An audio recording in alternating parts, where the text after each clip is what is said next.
Hello, this is George Markoski and Adam Albright coming to you live from Positive Property. Hello and welcome. If you're watching live, type in hashtag live. If you watch the replay, type in hashtag replay so I know you're playing the game and watching. Now, today we're going to be talking about building prices going up. Now, they've gone up quite a bit, but it looks like they're still going to go up. Not as much as what they did before, but they're going to go up. So that's what I want to talk about today. But before we talk about that, let's talk about world affairs. So the Fed, they were looking at dropping their interest rate by 0.25%. And they went in full hog and dropped it by 0.5%. Now that's massive. That's because, huge. Well, this is the thing. Our central bank, our RBA, they always copy what America do. So when interest rates went up, the Fed went up. A month later, we went up. When the Fed went down, we went down. So obviously you can feel something happening in our waters. You feel like we're going to be coming down this year. Yeah. So well, put it this way: Westpac and CBA, they've cut their long-term interest-only loans down to 6.19 and 6.24%. So they've already cut it already. Well, so what happens with long-term interest is what they do is they work out what it's going to be, and then that's how they factor it in. So they know it's going to go down. Now, a lot of experts are saying that the RBA is not going to cut rates yet because our jobs are just going so well. Employment is amazing. It's the best it's been for a while. It was dropping for a while. It's improved again. And that's the reason that our RBA may not drop it. So I know they're meeting, what is it, next Tuesday or something? And should be interesting. But the fact of it is, it's on the horizon, if not yet. That's the fact of it. So let me share my screen. And I was going to go for a bit of an update that I normally do. Okay, building costs. So Australian housing quality has taken a dystopian dump, right? Because the promise of the planning application and the disappointment of the delivery, as in, design, construction, performance is just not happening. So, they promise something like this, you end up with something like this. Not only that, delays, massive delays. And what they're planning on doing now is the government are really lobbying now to actually get high-rise towers around train stations, all around Sydney and Melbourne, place like that. And what they're planning on doing is having high-rise towers with no storage, no car parking, and no natural sunlight. So you're living in a box. And that's what they're planning on doing. So the housing crisis is just crazy. And it's getting worse. You look at the capital city population projections, and we'll look here. It took Sydney 216 years to get to 4 million people. But they reckon now that it's going to hit 8.3 million by 2071. A lot quicker. They look at Melbourne. They reckon Melbourne's going to be bigger than Sydney. Then you've got Brisbane, Perth, and Adelaide. So there you go. So it looks like our population is going to go up. And this is another ABS population projections. And this is what they reckon is going to happen. Sydney dwelling composition. Sydney used to have, and currently now, it's got 2016, 55% is detached housing.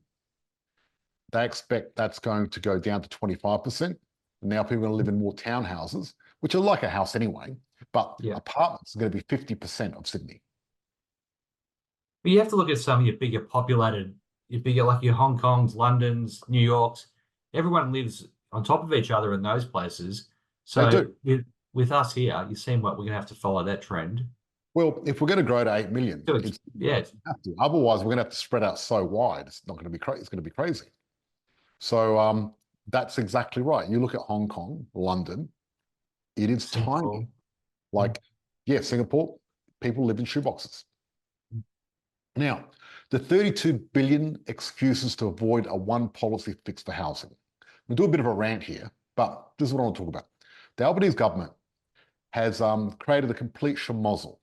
And what they did is they introduced 3 bills that are going to cost $32 billion for housing for Australia, except the Senate blocked it. And probably a good thing because they're pathetic. So what they did is they had a help to buy shares equity in Ponzi scheme.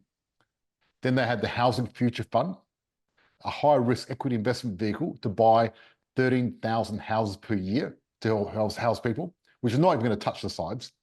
And then a bill to rent, corporatisation of rental inflation. So all 3 are just, they're not going to help.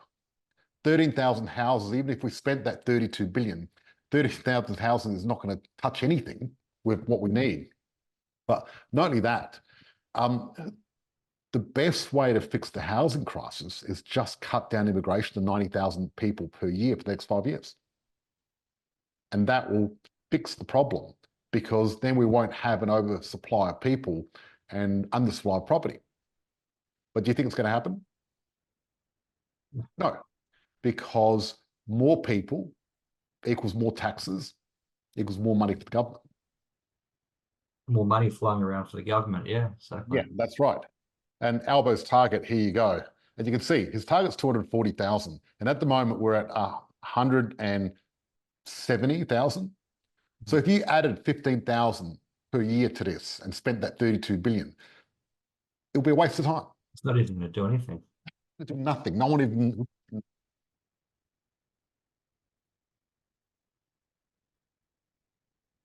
Your microphone's gone off, George. We can't hear you at all, bud. Hear me now? Yes, got you. If you look at dwelling construction versus population change, the population's gone up, dwelling construction's going down. Approvals. So just go back to that last slide, George, please. Yep. You can. Yeah, see, look at that. 650,000. Is that what? Yep, we've got an extra 650,000. But commencements of property building has gone down from 500 down to 220,000. Yep. Then you look at approvals, has gone from 500 down to 230,000. Yes. Completions has gone, back in 2018, we're completing 450,000. Now we're completing 280. Just looking at that graph, it's all of them on a downhill slope. Like there's nothing there heading upwards. Look at approvals and commencements. That's the pipeline for the future completions. Because you need to get the approvals first, then the commencements, then the completions. But if you're not getting the approvals or the commencements, how are you going to get the completions? That's right. And that's why it's so hard to get good quality property these days. But that's why we're lucky to have you and the team to help us do this. And dwelling approvals have gone right down. Residential building work done. Now, this is residential construction. Now you look at this graph, materials inputs in house building, residential output house. And you see this, it's all gone up. And so now you're talking about this is cost of building this cost of building, graph, exactly. And this is part of the problem, the housing supply is the cost of building. Now, what's happened is we've had a lot of materials go up. All right, that's a known fact. The second rise in building is actually going to be people, labor. Because what's happening is, one, the government's building a lot of infrastructure and they're paying good money. The union sites. Hey, yep, there's a big mining. Sorry, go. Yeah, so yeah, you got the union and minings. Sorry, George. Yep. Mining.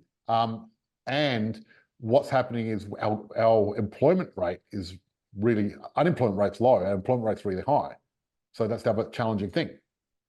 So when you've got more competition for jobs, you're going to pay more. This is detached house building.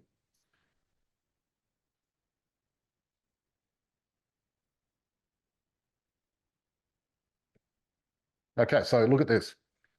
A report published this week by the Australian noted the cost of escalation in Australian states. Queensland has taken the lead, with cost of building a new house rising by 57% since the beginning of the pandemic.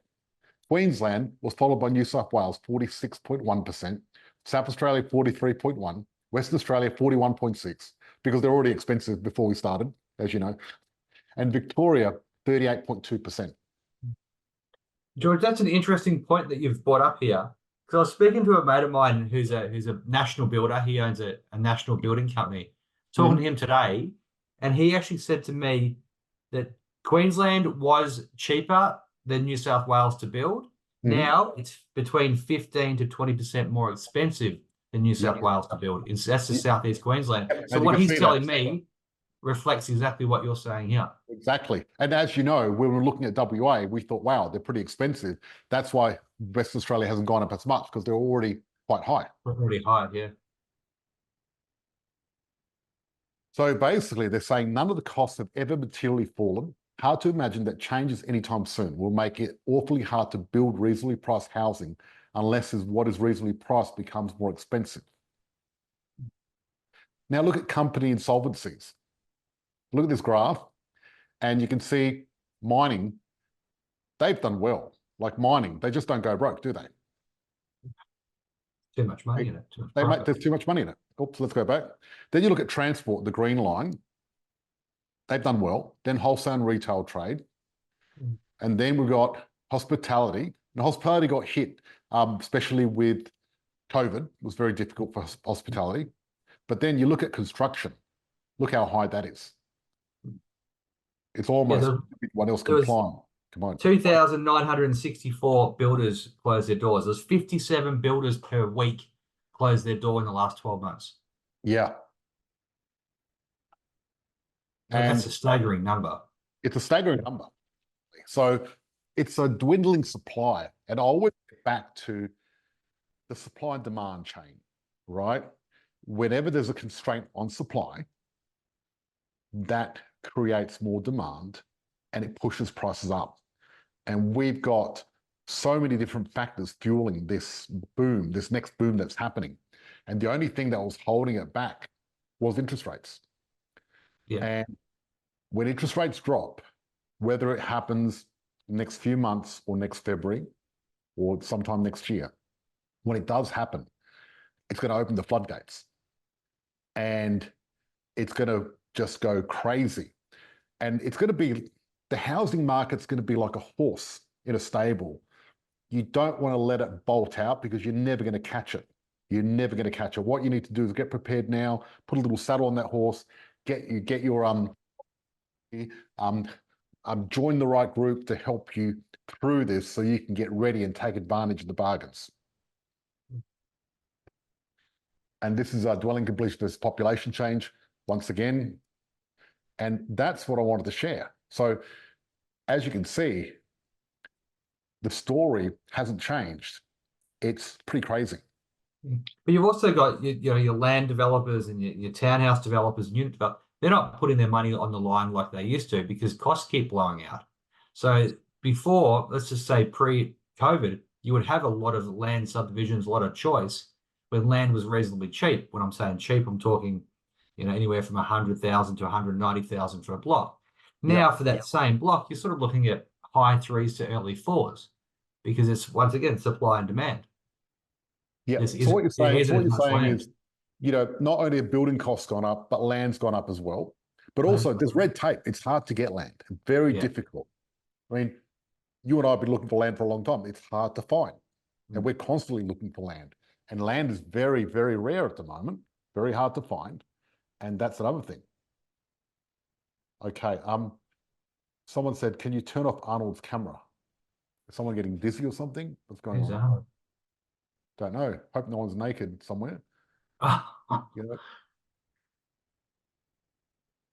let the team check it out and deal with it. Exactly. I don't do the admin stuff. I'm not very good at it. So look, now what we're going to do is we're going to go into a private group because we've broadcasted live.